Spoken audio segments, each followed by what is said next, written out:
Fall River City Council President Pam Laliberte will be arraigned on Tuesday on charges she sent harassing phone and text messages to the wife of a former lover and intimidating witnesses in the case.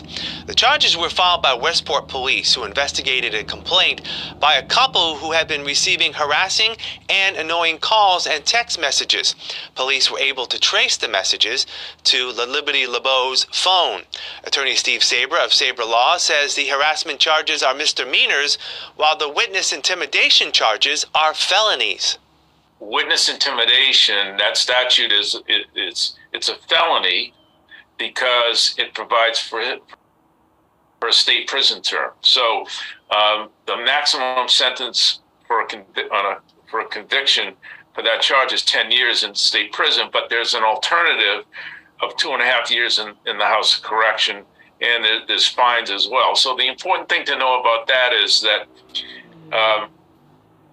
although it's a felony, it still can be handled in the district court.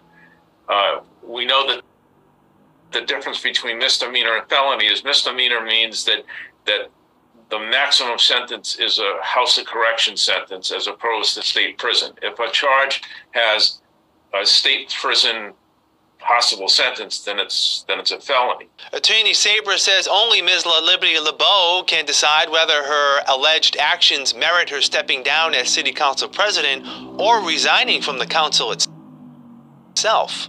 The issue that some people are kind of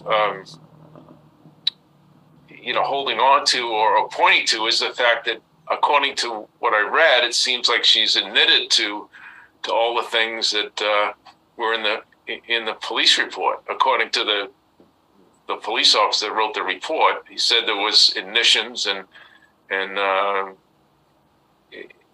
confession about a lot of the things that were alleged. So that ends up being a little bit of a problem, because in order to, if the case is prosecuted, the prosecutor can use those admissions obviously against the defendant. So what she decides to do is going to depend on really, I think whether she feels she can continue to serve with these things pending. On whether Ms. Laliberte-Lebeau can be removed from office, the Fall River City Charter only specifies that an elected official would be automatically removed if he or she is convicted of a felony.